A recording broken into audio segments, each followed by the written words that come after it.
Hi. It's the 20th of April, so 420, a cause of celebration for some, and the day, of course, after the 19th, which is Bicycle Day. Bicycle Day is the day on which we celebrate the anniversary of the first time that Albert Hofmann deliberately took LSD 25. And as part of that trip, that first journey, had to cycle home. This is, after all, 1943, therefore petrol is rationed, back to his house before everything went really, really weird. I'm recording this in London.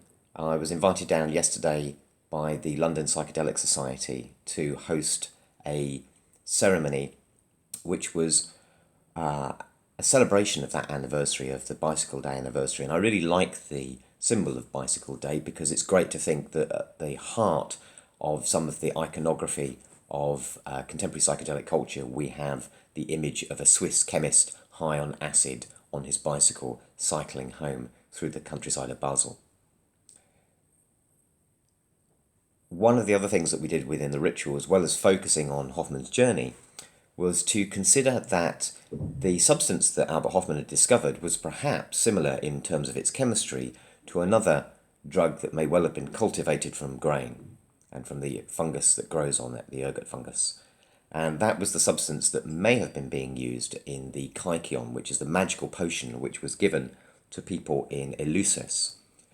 So Eleusis, the Eleusinian mysteries, are things that I've been writing about and researching for the last few months. Really interesting period and really interesting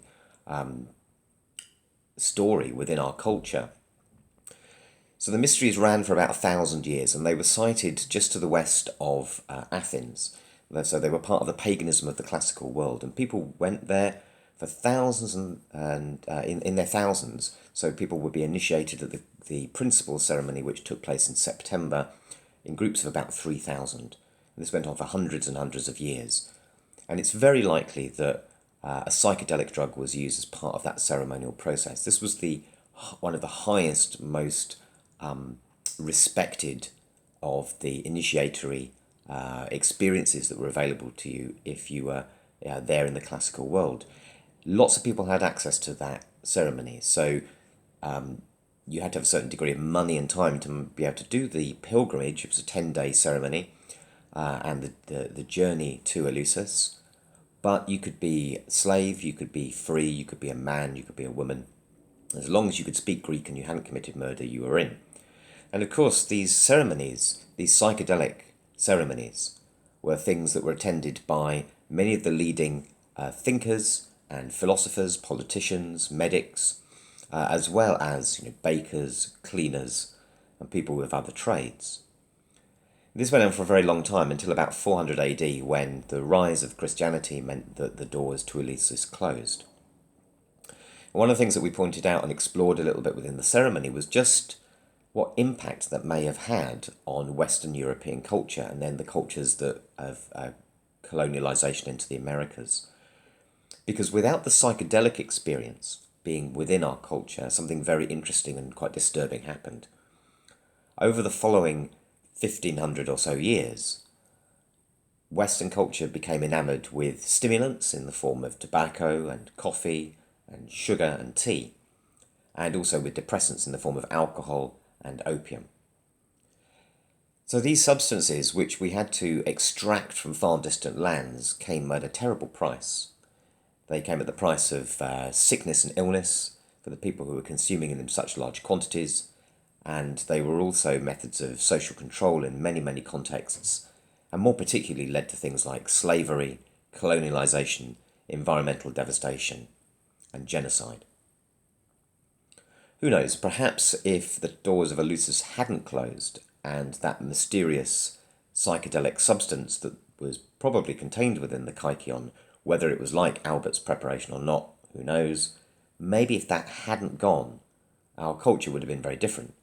Certainly we know that Western imperialist industrial culture has provided us with nuclear weapons, 2 world wars, environmental devastation, and cancerous, exponentially growing capitalism.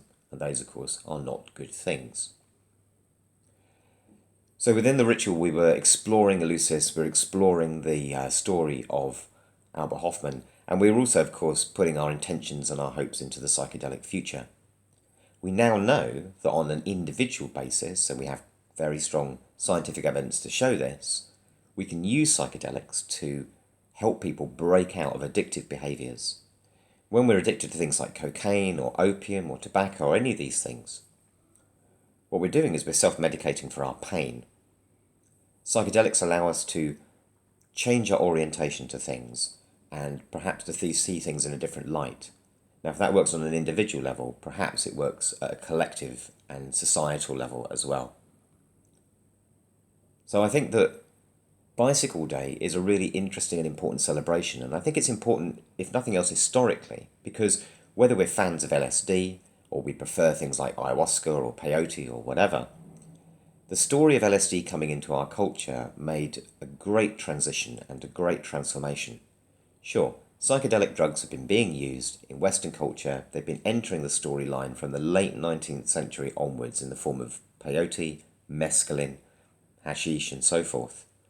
But it was really LSD that created the then subsequent wave of radical societal change, which coincided, perhaps not surprisingly, with things like the women movement for the liberation of women, the Black Power movement, the anti-Vietnam War movement, Back to the Land movements, and many other things as well. So I think we should celebrate Bicycle Day, and I think it's a great opportunity to be thoughtful and thankful for that magical medicine that appeared in the centre of war-torn Europe. Thank you, Albert. Nice one. Ahoy.